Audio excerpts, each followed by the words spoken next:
이영인 집사님 오랜만에 나오셨는데 자리에서 일어나 주시면 우리 큰 박수로 우리 환영하도록 하겠습니다. 2층에 계십니다. 네, 감사합니다. 네, 우리 같이 인사 나누고 말씀 나누겠습니다. 우리는 믿음으로 담을 뛰어넘는 교회입니다. 네, 한 번 더 서로를 바라보면서 따뜻한 미소로 축복하겠습니다. 하나님은 당신을 향하신 놀라운 계획이 있습니다. 하나님은 당신을 향하신 놀라운 계획이 있습니다. 아멘.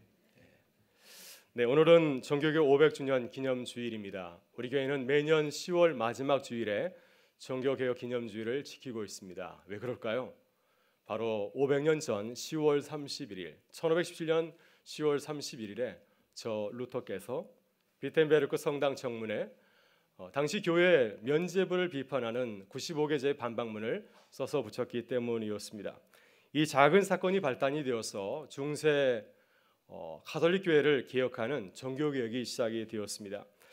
여러분, 그렇다면 루터는 비텐베르크 성당 정문에 써붙인 이 95개제 방방문에서 어떤 내용을 썼기에, 어떤 내용을 요구하였기에 교회를 새롭게 하는 정교개혁 사건이 시작이 되었을까요?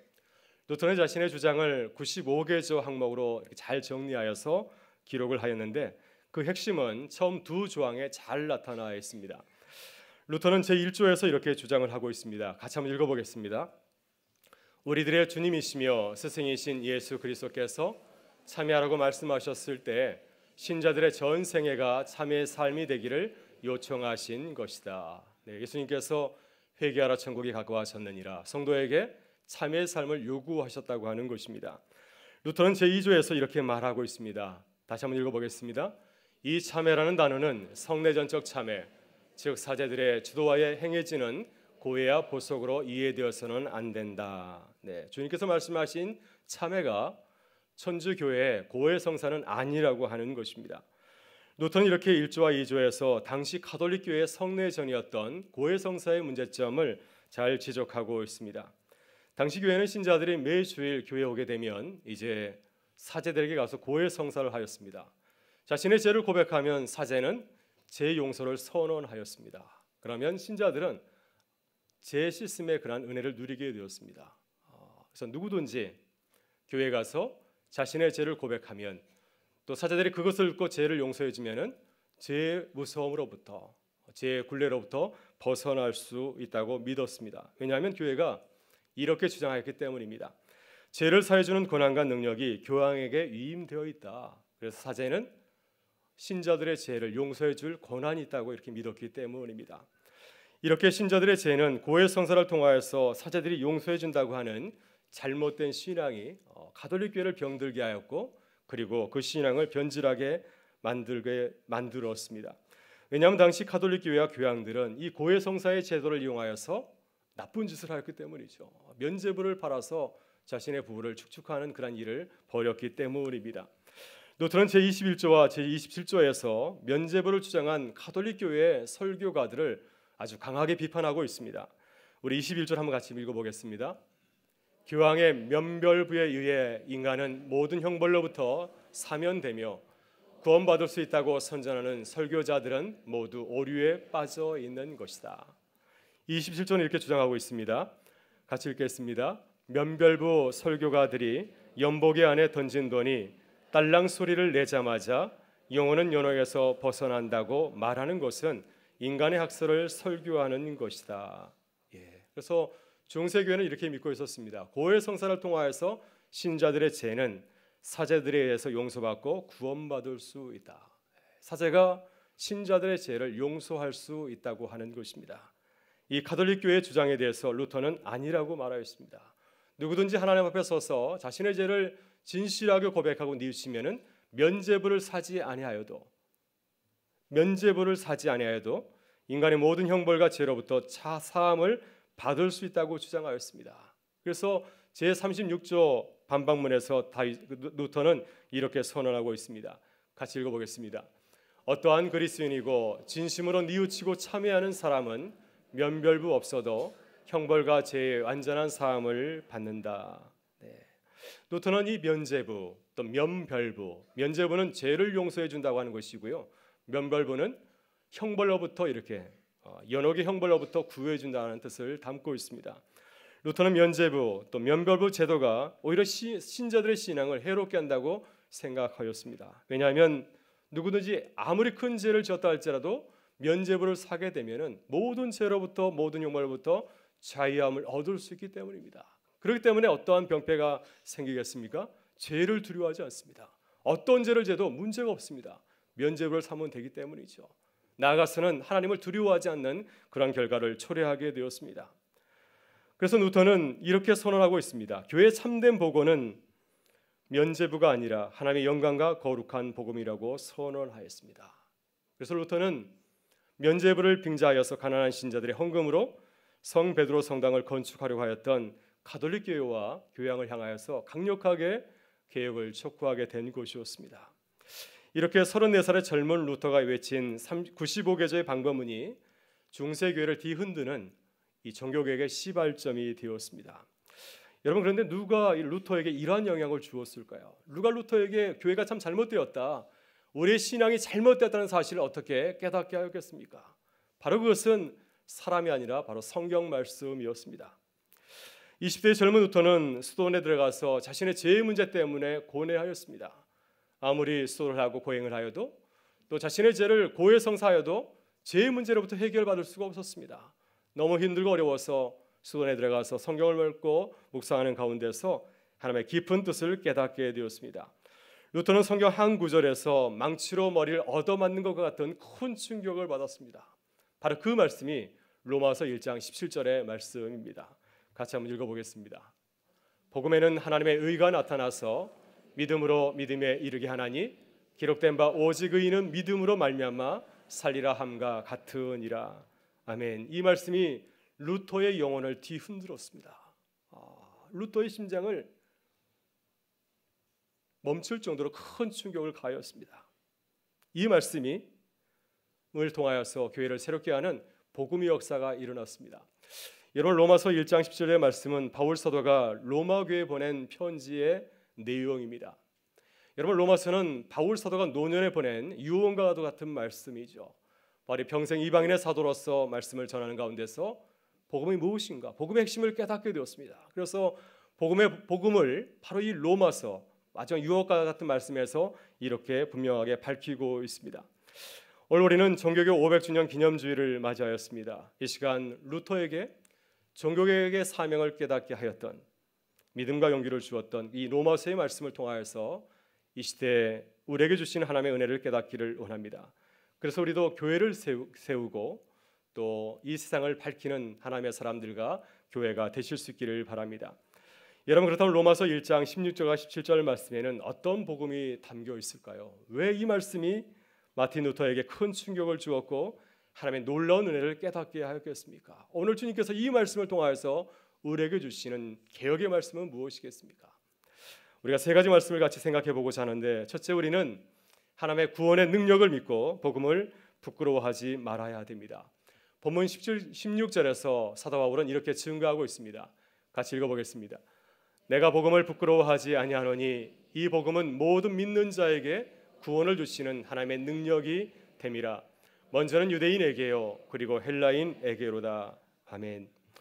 여러분, 마틴 루터는 본래 수도사가 될 생각이 없었습니다. 아버지의 바람대로 법학을 전공하고 판사가 되려고 하였습니다. 그래서 그는 에어프루트 대학에서 인문학 학사와 석사 과정을 마치고 이제 법학 석사 과정을 시작한 것이죠. 그런데 루터는 1505년 22살 때 아주 무서운 충격적인 종교적인 체험을 하게 되었습니다. 친구와 함께 길을 가다가 천둥이 이렇게 번개가 내리쳤는데 바로 그 자리에서 친구가 번개에 맞아서 죽음을 당하였습니다. 그리고 얼마 후에 자신이 살던 에어프루트 지역에 퍼진 무서운 전염병을 목격하게 되었습니다. 그러나 이 두 가지 사건을 통하여서, 번개와 전염병 사건을 통하여서 진노하신 하나님을 느꼈습니다. 죽음의 공포를 느끼게 되었습니다. 그래서 하나님께 서원 기도하였습니다. 성한나시여 나를 살려주시면 내가 수도사가 되겠나이다. 이 죽음의 공포가 너무 무서워서 루터는 법학을 공부하고 판사가 되는 생각을 내려놓고 이 에어프루트 대학 근처에 있는 아우구스티누스 수도원에 수도사로 들어가게 되었습니다. 그는 수도원에서 고행과 수도를 통해서 하나님의 진노와 두려움에서 피해보려고 가진 노력을 다하였습니다. 여러분, 이렇게 청년 루터는 중세 교회에서 가르친 대로 하나님을 잘못 이해하고 있었습니다. 여러분, 하나님을 어떤 분으로 생각하시는가요? 오늘 우리가 찬양할 때 좋으신 하나님 찬양했는데 참 좋으신 하나님으로 생각하고 있습니까? 아니면 무서운 하나님으로 생각하고 계십니까? 청년 루터는 하나님을 아주 무서운 분으로 생각하였습니다. 죄를 짓는 자를 향해서 진노하시고 무서운 형벌을 내리시는 그러한 분으로 생각하였습니다. 하나님은 전능하신 분이 아니십니까? 하나님은 어떤 분에서 전능하신 분인가? 이 벌을 지은 자들을 갖다가 이렇게 심판하시는데 전능한 능력을 가진 분으로 이렇게 이해하였습니다. 그래서 청년 루터는 영혼의 자유함이 없었습니다. 늘 하나님이 무섭고 두려웠습니다. 그러나 루터는 1512년 29살에 신학 박사가 되었고 그 이후에 성경을 깊이 읽고 가르치면서 하나님에 대한 생각이 바뀌게 되었습니다. 그래서 참된 그리스도인으로 회심하게 되었습니다. 하나님의 구원의 능력인 복음에 대해서 새로운 이해를 하게 된 것이죠. 여러분, 루터가 이해한 복음은 무엇입니까? 여러분은 예수 그리스도께 달리신 십자가의 사건을 통해서 어떠한 복음을 깨달았습니까? 하나님께서는 예수 그리스도께 달리신 십자가의 사건을 통해서 우리에게 복음의 그 내용을 보여주셨는데 그 내용은 무엇입니까? 우리를 심판하시는 하나님의 능력이 아니라 우리를 구원하시는 무한한 능력을 가지신 하나님의 사랑을 보여주신 것이죠. 지금까지 루터는 하나님은 의로운 분이라고 생각하였습니다. 의로운 분이시기 때문에 당연히 불의한 사람들을 싫어하시고 진노하시고 형벌을 내리신 분이라고 생각하였습니다. 그런데 로마서 1장 16절은 전혀 다른 하나님을 소개하고 있다는 사실을 깨닫게 되었습니다. 이 복음은 모든 믿는 자에게 구원을 주시는 하나님의 능력이 됨이라. 먼저는 유대인에게요, 그리고 헬라인에게로다. 루터는 이 말씀을 통하여서 하나님의 모습을 깨닫게 되었습니다. 하나님께서는 우리를 의롭게 하시려고 예수 그리스도를 이 땅에 보내셨고 예수께서 십자가에 달려 돌아갔다는 사실을 깨닫게 된 것입니다. 하나님은 어떤 능력을 가지신 분이십니까? 죄를 지은 자를 무참하게 형벌을 주시는 그런 분이십니까? 하나님은 그런 분이 아니시라고 하는 것이죠. 하나님이 가진 능력은 죄인을 의롭게 하시는 무한한 능력을 가지신 분이라고 하는 사실입니다. 이렇게 루터는 성경을 통하여서 우리를 구원하시는 능력을 가지신 참으로 좋으신 하나님을 만나게 되었습니다. 루터는 노년에 청년 시절에 자신의 부끄러운 얘기를 소개하였습니다. 자신은 젊은 시절 수도원에 들어가서 기도하면서 하나님을 원망하였다고 하는 것입니다. 왜냐하면 자신이 수도원에 들어가서 고행을 하고 노동을 하더라도 또 수없이 고해 성사를 하였지만은 내 마음에 평안이 없었다고 하는 것입니다. 계속해서 더 깊은 죄로 인해서 늘 힘들고 어려웠다고 하는 것입니다. 아무리 수도해도 죄로부터 자유하지 못하고 우리 양심을 두렵게 만드시는 하나님이 너무 싫었다고 하는 겁니다. 그래서 하나님의 의라고 하는 단어를 볼 때마다 그는 분노를 느꼈다고 고백을 하고 있습니다. 그러나 루터는 예수 그리스도 안에서 전혀 새로운 하나님의 의를 발견하게 되었습니다. 그 하나님은 어떤 분이십니까? 그 하나님은 공의 하나님이 아니라 사랑의 하나님이셨습니다. 나를 죄의 공포로부터 참 자유를 누리게 하시는 능력의 하나님이었습니다. 이 복음을 발견하게 되었을 때 루터는 낙원에 들어가는 것 같은 기쁨을 누리게 되었다고 고백을 하고 있습니다. 루터는 나중에 그가 쓴 로마서 강의에서 하나님의 구원의 능력인 복음을 만난 사람은 복음을 부끄러워하지 않는다고 말씀하고 있습니다. 이 좋은 하나님을 만났는데 어떻게 이 하나님을 부끄러워할 수 있겠습니까? 복음을 부끄러워하는 사람은 이 복음을 만난 사람이 아니라고 그는 지적을 하고 있습니다. 여러분, 오늘 루터는 우리 교회와 성도들에게 도전하고 있습니다. 우리는 예수 그리스도 안에서 하나님의 놀라운 능력을 경험하셨습니까? 매일의 삶의 자리에서 우리를 자유케 하시는 하나님의 놀라운 능력을 경험하면서 살아가고 있으십니까? 우리를 죄로부터 승리하게 하시고 우리를 자유하게 하시는 하나님의 은혜를 누리면서 매일매일을 살아가고 계십니까? 여러분, 하나님의 구원의 능력을 믿고 복음을 자랑하는, 복음을 증거하는, 즐거워하는 우리 교회와 성도들이 되실 수 있기를 바랍니다. 혹시 우리의 삶의 자리에서 여전히 하나님의 구원의 능력을 누리지 못하며 살아가는 분이 있다고 한다면 루터와 같이 하나님의 말씀을 묵상하실 수 있기를 바랍니다. 예수 그리스도 십자가에 나타난 하나님의 능력을 바라보면서 기도하실 수 있기를 바랍니다. 하나님께서 우리에게 놀라운 복음의 능력을 경험할 수 있도록 인도해 주시리라 믿습니다. 여러분, 우리가 살아가는 시대는 복음을 비웃고 조롱하는 시대입니다. 복음을 부끄러워하는 이 시대에 다시 영적으로 깨어 일어나서 다시 하나님의 능력을 보여주는 주님의 교회와 성도들이 되실 수 있기를 주의 이름으로 축원합니다. 둘째, 우리는 오직 의인은 믿음으로 살리라는 신앙을 붙잡아야 됩니다. 본문 17절에서 사도 바울은 이렇게 증거하고 있습니다. 같이 한번 읽어보겠습니다.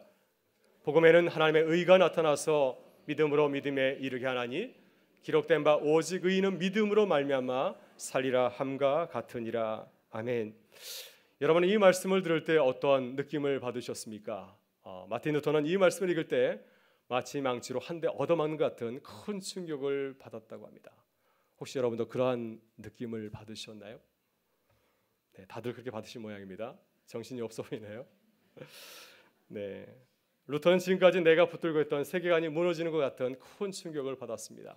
어떤 역사학자는 루터가 이 말씀을 읽을 때 코페르니쿠스적인 세계관의 그 변화를 경험하였다고 이렇게 주장을 하였습니다. 왜냐하면 루터는 지금까지 가톨릭 교회의 인간 중심적인 세계관을 붙잡고 있었기 때문이었습니다. 여러분, 당시 가톨릭 교회는 사람이 구원에 이르려면은 믿음만 가지고 부족하다고 이렇게 주장을 하였습니다. 믿음만 가지고 부족하다고 하는 겁니다.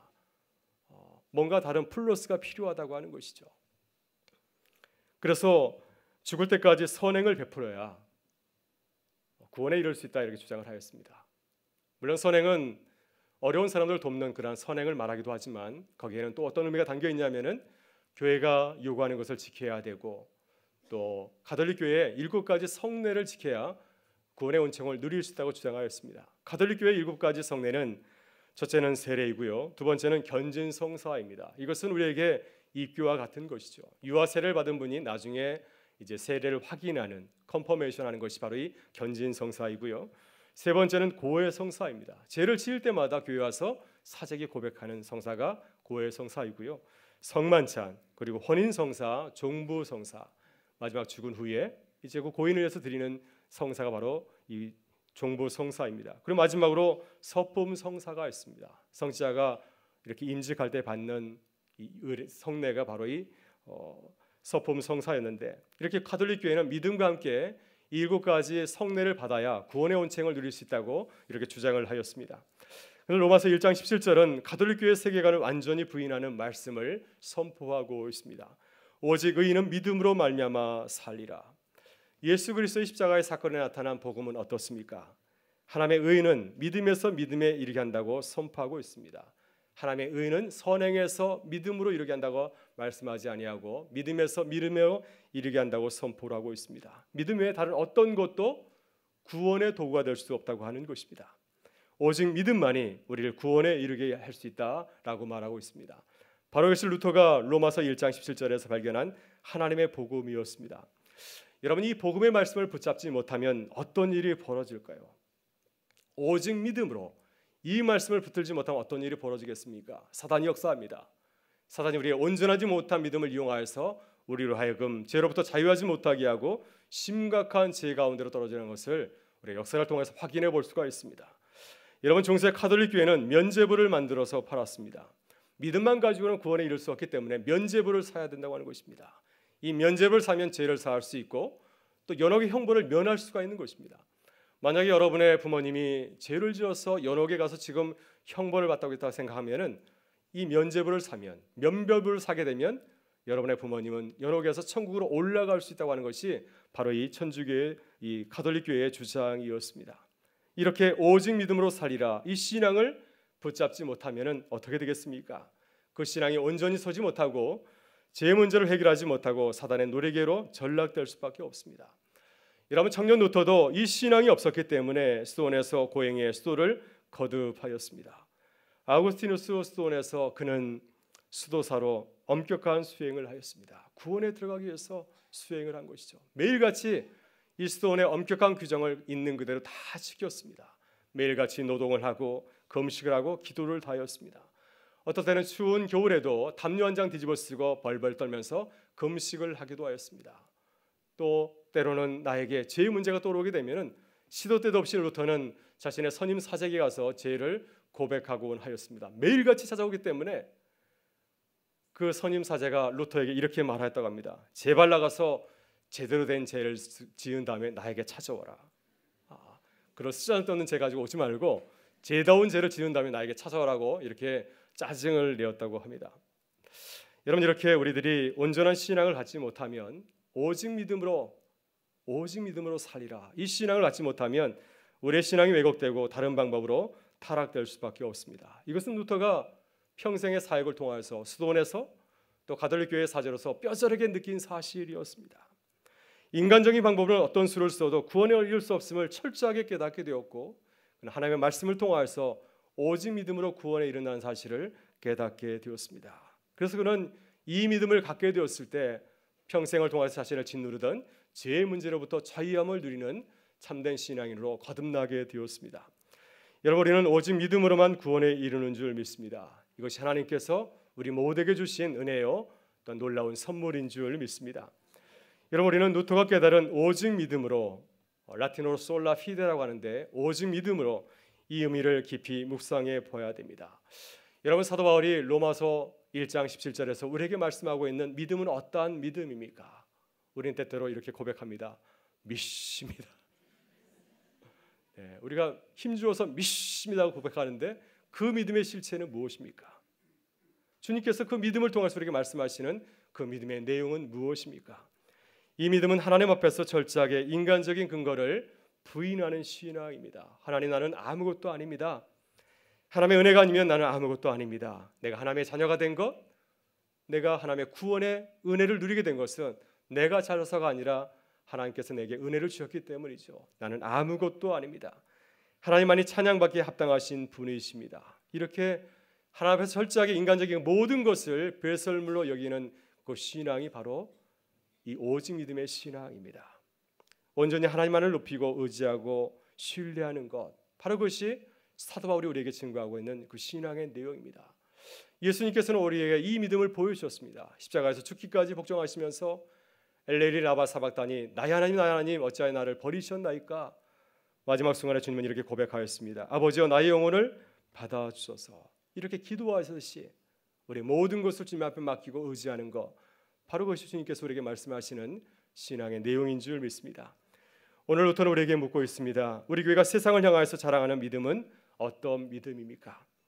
우리는 하나님만을 온전히 믿고 신뢰하는 믿음을 가지고서 나아가고 있습니까? 아니면 믿음 외에 우리 인간적인 것들을 보여주고 자랑하고 있지는 않습니까?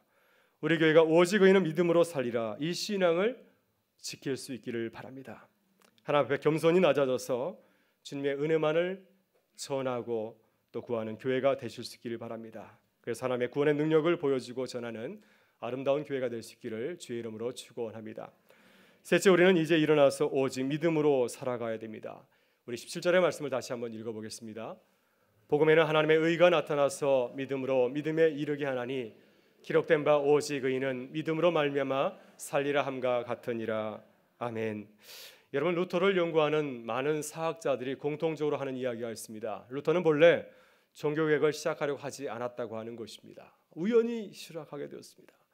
하나님의 말씀을 깨닫고 그 말씀대로 살아가다 보니까 자신의 삶이 교회를 깨우는 삶이 되었고 종교개혁을 시작하게 되었다고 하는 것입니다. 오직 믿음으로 믿음을 붙잡고 살아가다 보니까 하나님께서 그를 위대한 종교개혁자로 사용하셨다고 하는 것입니다. 여러분, 그러나 루터가 종교개혁을 이루는 과정이 결코 순탄하지 않았습니다. 대학 교수요, 수도원 사제였던 루터가 맞서 싸운 대상은 만만한 상대가 아니었습니다. 당시 세계 모든 권력을 쥐고 있는 로마 가톨릭 교회와 교황이었습니다. 그가 베텐베르크 성당 정문에 95개제 방방문을 붙인 이후에 그는 생명의 위협을 느꼈습니다. 로마 교황청은 그에게 위단이라는 제목을 씌우고 그를 로마로 소환령을 내리게 되었습니다. 당시 교황이었던 레오 10세는 멧돼지 한 마리가 주님의 포도밭을 짓밟고 있다, 멧돼지 한 마리가 교회를 짓밟고 있다 하면서 루터를 비난하였습니다. 루터의 모든 서적을 불태우고 그를 이단으로 파문하였습니다. 만약 당시 독일 작센의 군주였던 프레드릭 현자가 보름수 회의가 끝난 뒤에 루터를 은밀히 보호하고 그를 돕지 아니었다고 한다면 아마 루터는 지도새도 모르게 사람들에게 붙잡혀서 화형을 당하고 말았을 것입니다. 그러나 오직 믿음으로 나아갈 때 하나님께서 그와 함께 하셨습니다. 세상의 최고 권력을 가졌던 로마 교황청과 교황도 그를 어찌할 수 없었습니다. 오직 믿음으로 나아갈 때 그를 통하여서 아무도 이루지 못하였던 교회를 새롭게 하는 종교개혁의 역사를 시작하고 이룰 수 있었습니다. 오직 의인은 믿음으로 말미암아 살리라. 오직 의인은 믿음으로 말미암아 살리라. 이 말씀이 바로 종교개혁을 시작하였던 놀라운 하나님의 말씀이었습니다. 여러분, 저는 지난 한 주간 루터의 삶을 읽고 묵상하면서 큰 은혜를 받았습니다. 그가 마지막에 남긴 말과 글이 저에게 큰 도전이 되었습니다. 루터는 1546년 2월 17일 목요일 이른 새벽에 숨을 거두었습니다. 그때 그 자리에 있던 친구가 그에게 이렇게 물었습니다. 자네는 그동안 설교했던 기독교 신앙과 교리를 변함없이 고수하겠는가? 지금까지 오직 믿음으로 살리라, 그 믿음을 가지고서 앞으로도 계속 살아가겠는가? 라고 물었을 때 루터는 한마디로 대답하였습니다. 독일어로 야, 물론이지. 나는 앞으로도 계속 그 길을 걸어가겠다고 마지막으로 하나님 앞에서 고백하였습니다. 루터가 숨을 거둔 후에 친구들이 그의 집에 와서 탁자에 놓여있던 공책 한 권을 발견하였는데 바로 그것은 루터가 마지막으로 하나님 앞에서 기록한 마지막 글이었습니다. 그 글은 6개의 단어로 이루어진 짧은 문장이었습니다. 비어진트 베틀러 에크 호스트 베름이라는 말이었습니다. 우리는 거지들입니다. 이것은 진실입니다. 루터가 인생의 마지막 순간에 하나님의 부르심을 받기 전에 자신의 존재를 이렇게 고백하였습니다. 나는 거지입니다. 주님의 도우심이 없이는 아무것도 얻을 수 없는 불쌍한 존재입니다. 나는 지금까지 하나님의 은혜로 살아온 거지 같은 존재입니다. 이것이 루터가 마지막으로 하나님 앞에서 고백한 말이었습니다. 여러분, 마틴 루터의 본래 이름은 마르틴 루도라고 하더라고요. 저도 이번에 처음 알게 되었는데 루터가 아니라 루도였다고 합니다. 근데 하나님의 말씀을 깨닫고 나서 그 은혜가 너무나 커서 자신의 이름을 새롭게 바꾸었습니다. 마르틴 루도가 아니라 마르틴 루터로 바꾸게 되었습니다. 이런 루터란 이름의 뜻은 라틴어로 엘레이 테리우스인데요. 헬라어도 마찬가지로 그 뜻인데 자유하는 이라는 뜻을 담고 있습니다. 그래 그 말씀을 가만히 풀어보게 되면은 하나님 앞에서 자유하고 그리스도에 의해서 노임을 받았다는 의미였습니다. 나는 하나님의 말씀에 의해서 자유함을 누리고 이 귀한 사명을 감당하게 되어서 자신의 이름을 루도가 아니라 루터로 바꾸고 살아온 것이었습니다. 이렇게 루터는 하나님의 말씀을 통해서 깨달은 오직 믿음을 가지고서 그리스도 안에서 자유하며 하나님께서 내게 주신 사명을 바라보면서 용기 있게 살아갔습니다. 오늘 우리도 오직 믿음, 이 믿음을 가지고 살아가는 교회와 성도들이 되실 수 있기를 바랍니다. 우리들이 흔들리지 아니하고 믿음을 가지고 나아갈 때 하나님께서는 우리를 통해서 세상을 깨우고 살리는 교회를 새롭게 세우는 귀한 은혜를 허락하여 주실 줄 믿습니다. 우리를 부르시고 사용하시는 하나님, 그분을 믿고 믿음의 길을 올곧게 걸어가는 우리 교회와 성도들이 되실 수 있기를 바랍니다. 오늘은 종교개 500주년입니다. 이 귀한 주일에 주님은 이렇게 말씀하십니다. 오직 의인은 믿음으로 말미암아 살리라. 오직 의인은 믿음으로 말미암아 살리라. 이 말씀이 어려운 시대를 살아가는 우리 교회와 성도들의 삶 속에서 매일같이 고백되어질 수 있기를 바랍니다. 그리고 루터처럼 어려운 힘든 순간마다 믿음으로 승리하는 주님의 사람들 되실 수 있기를 주의 이름으로 축원합니다. 우리 다 같이 일어나셔서 함께 결단의 찬송으로 영광을 돌리겠습니다.